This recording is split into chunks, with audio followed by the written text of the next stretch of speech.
Hello, and welcome to Chinese Folk Tales. I'm Bob Jones, and I have another fascinating story for you. All the best stories have lessons to teach us, and this one is all about the importance of being kind and generous, and the dangers of greed.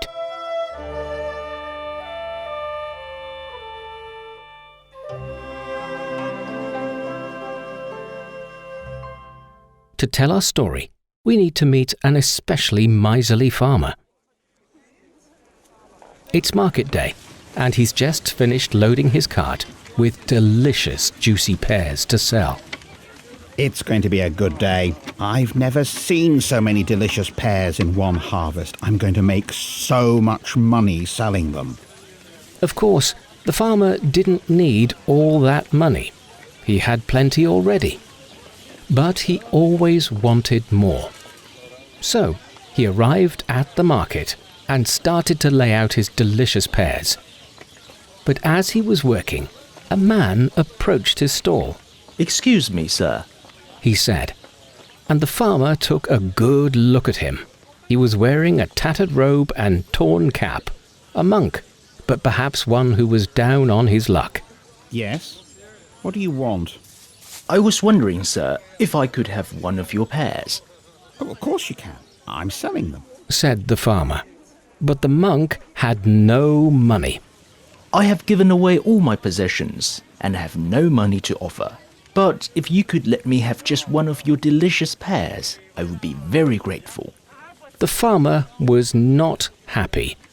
You want me to give you one of my pears?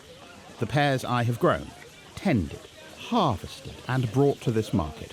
You just want me to give you one of them for free. "I only need one, sir."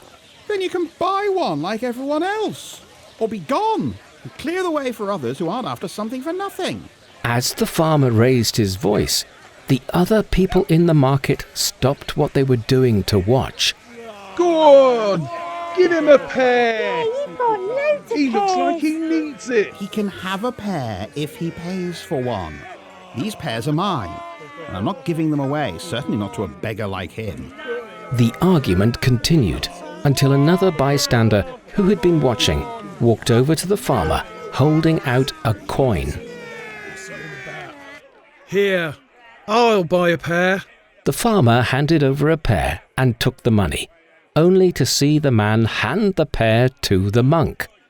"Thank you, sir. That's very kind of you." The monk began to eat the pear. And to those watching, it was as if he had not eaten in days.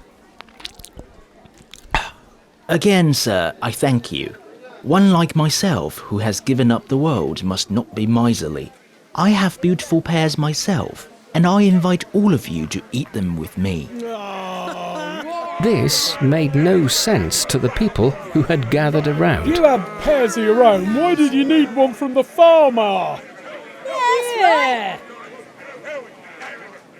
If you have all these beautiful pears, why were you trying to get one from me without paying?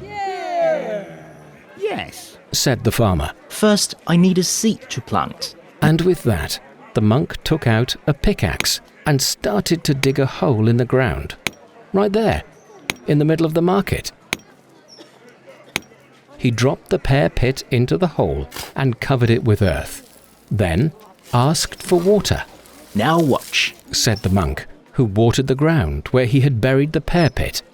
Just a few seconds later, green shoots sprouted from the ground.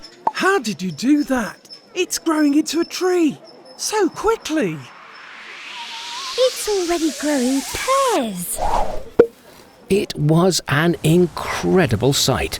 In just a few seconds, the pear pit had become a tree, bearing large, fragrant pears. Hang on. Are these magic pears? Wondered the farmer. I could definitely charge more for magic pears. Magic pears! Get your magic pears here! The monk climbed the tree, picking the pears and handing them down to the bystanders still gathered around. "Here, just as I promised." Hang on just a minute. can't go around giving away pears. No one's going to pay for my pears if you're just handing them out for free. By now, no one was listening to the farmer. They were too busy eating the monk's delicious pears and staring, amazed at the seemingly magical tree. It's incredible. How did you do that? It's the power of generosity, sir. Your kind act in buying me a pear made this possible. You never know what rewards are waiting for a selfless act. I can't believe it. Said the farmer, who by now was wandering among the crowds, as amazed as everyone else. He had completely forgotten about his own pears and all the money he wanted to make.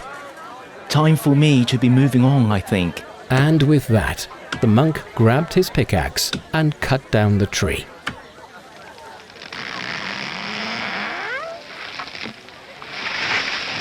He put it over his shoulder and walked away, quickly disappearing into the still amazed crowd. That was weird. Still, these people have a taste for pears, and I have just what they need. So the farmer headed back to his cart. Fresh pears, get your juicy fresh pears right here. Hang on a minute. Where are my pears? Where's my cart? While the farmer was among the crowds, his pears and his cart had disappeared. I think Said the man who had bought a pear for the monk. that monk used your wooden cart as a tree and handed out your pears. My pears! He stole my pears! Get back here with my pears, you thief! The farmer tried to chase after the monk, but he was long gone, as were the farmer's cart and his pears. You all owe me for those pears you ate. They were my pears. The monk stole them, so pay up. But the crowd wasn't going to pay anything. And soon the farmer was alone with the wheels from his missing cart and not much else. I don't believe it. My pears. I have nothing. So the farmer headed home without the money he had dreamed of making, and the monk continued on his journey, spreading kindness and generosity wherever he travelled.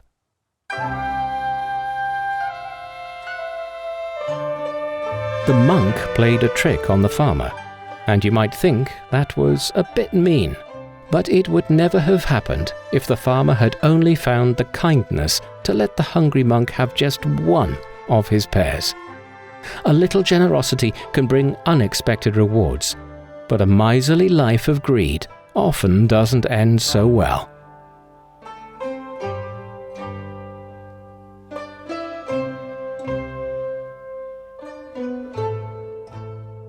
And with that, we conclude this episode of Chinese Folk Tales.